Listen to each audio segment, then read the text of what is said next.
Na mimi nawaongolesha vijana kwa heshima. Kwa heshima, kwa sababu mimi nawapenda.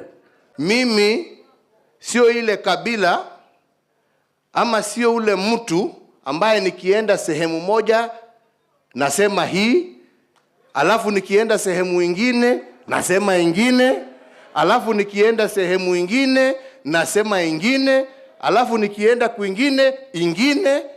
Mimi yale naongea na wananchi wa Mlima Kenya ni yale ambaye hata nikiwa Mombasa nitarudia bila kuogopa.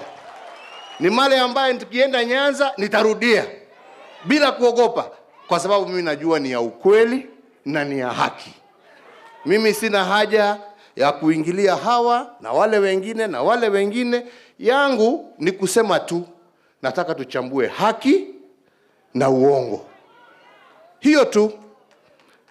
Na mimi nasema wakati mlinipatia nafasi kama wananchi wa Kenya, nitarudia kwa Kikuyu lakini wacha niseme, mimi niliamua ya kwamba jukumu langu ni kutenda na kufanya yale ambaye inahusu mwananchi wa kawaida.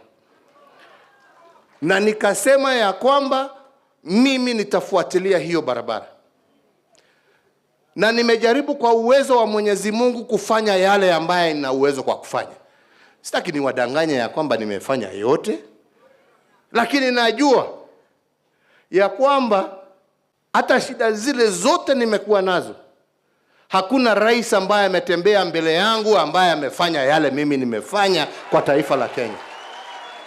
Hakuna moja. Hiyo mimi sikuchukia wale wameenda mbele, ni kusema tu uhaki. Ndio haya yale ambaye yanaonekana. Ya pili, mimi nilisema ya kwamba mimi haja yangu ni umoja ya Wakenya.